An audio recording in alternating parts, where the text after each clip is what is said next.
இதில் உனக்கு அனுகூலத்தின் பார்வைக்கு நீங்கள் கண்ணில் திறப்பீங்கன்னாக்கா வார்த்தையினுடைய வல்லமை இறங்கிடும்.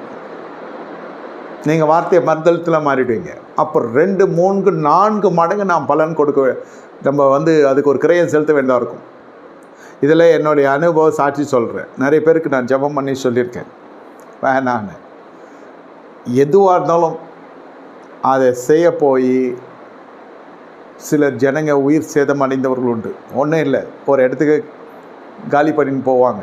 போகிறதுக்கு முன்னே சொல்லுவாங்க, நான் இங்கே போகிறேன், ஜெபம் பண்ணி சொல்லுங்கன்னுவாங்க. போவானா வேணான்னு சொல்கிறேன்னு வச்சுக்கோங்க. அடுத்த ஸ்பாட்டில் அவங்க அங்கேருந்து எனக்கு ஃபோன் பண்ணுவாங்க, நாங்கள் வந்துட்டோம், வேறு வழி தெரியல, என்னமோ அவங்களுக்கு வார்த்தையில் ஆழம் தெரியலையா இல்லை என்னமோ தெரியல. நானும் போய் ஜமாலாம் பண்ணிட்டு வரேன். திரும்பி அவங்க அங்கேருந்து கலப்பத்துக்குள்ளே போதும் ஆகிடும். 6 பேர் 7 பேராக போனவங்க எல்லாம்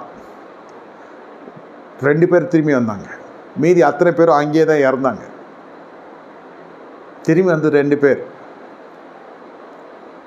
இன்றைக்கி இருக்கிறது ஒருத்தர் தான், இல்லை 2 பேர். தகப்பனார் வெளிநாட்டில் வேலை செஞ்சார், அதனால் அவரும் மகனும் இருக்காங்க. மற்றவங்க எல்லாம் அந்த குடும்பத்தில் நித்திரை செஞ்சிட்டாங்க.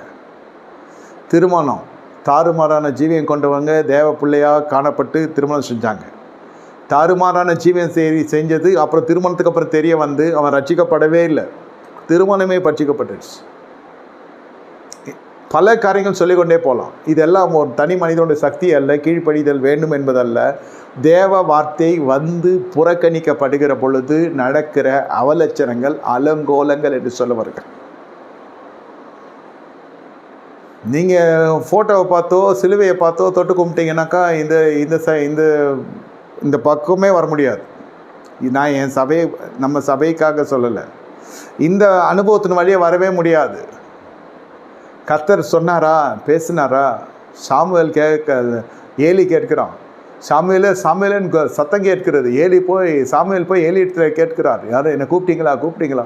கர்த்தர் உன்னை கூப்பிட்றாரு, இதோ அடியேன்னு சொல்லி அந்த வார்த்தையை கற்றுக் கொடுக்குற மனுஷன் அவன்.